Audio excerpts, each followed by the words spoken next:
La blessure d'abandon. Un chemin vers la guérison.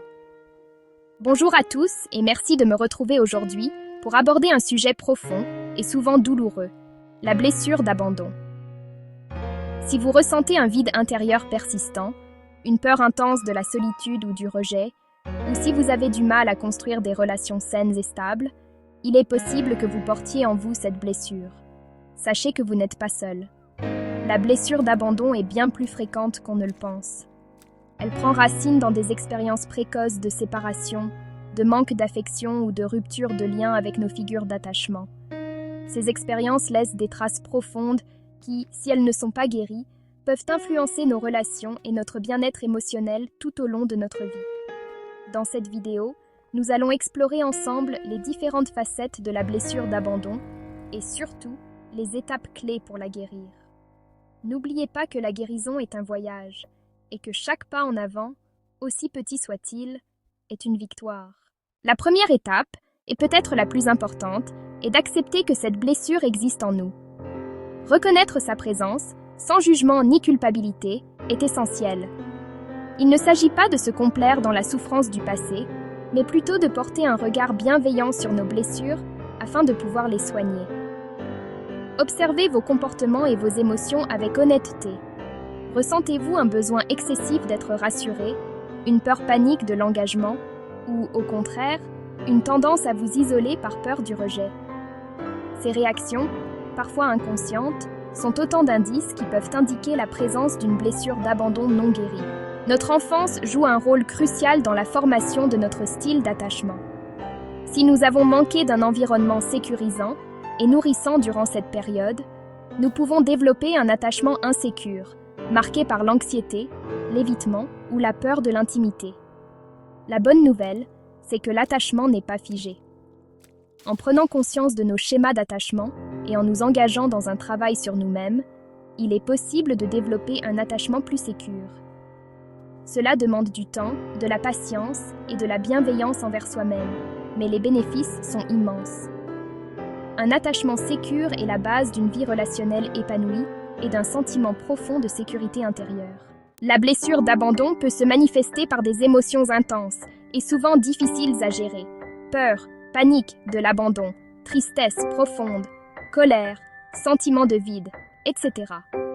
Face à ces vagues émotionnelles, il est crucial d'apprendre à les accueillir avec douceur et à les gérer.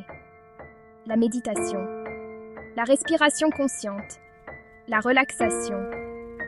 L'écriture thérapeutique sont autant d'outils puissants qui peuvent vous aider à apaiser votre système nerveux et à retrouver un sentiment de calme intérieur. N'hésitez pas à explorer différentes techniques et à trouver celles qui vous conviennent le mieux. Chapitre 4. Tisser des relations saines. La blessure d'abandon peut impacter profondément nos relations amoureuses, amicales et familiales.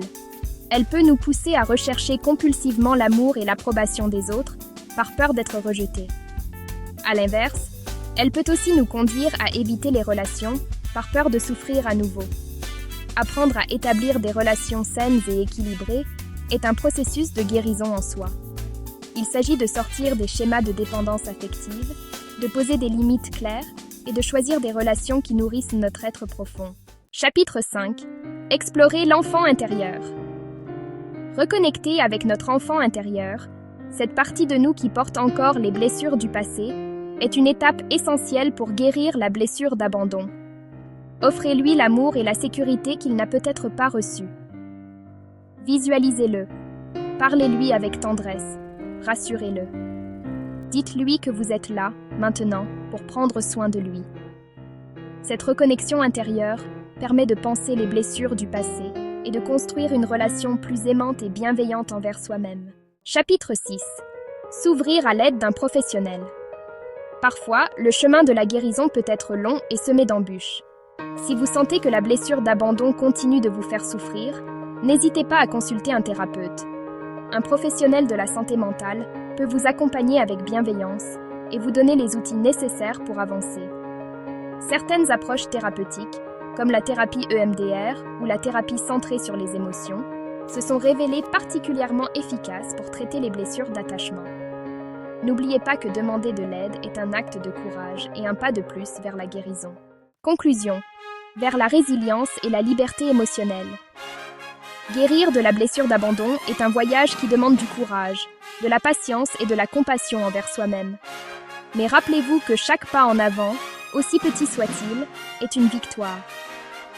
En osant explorer vos blessures, en apprenant à gérer vos émotions et à établir des relations saines, vous vous ouvrez à la possibilité d'une vie plus sereine et épanouissante. Vous reprenez le pouvoir sur votre histoire et vous vous libérez du poids du passé. N'oubliez jamais que vous êtes digne d'amour et de bonheur.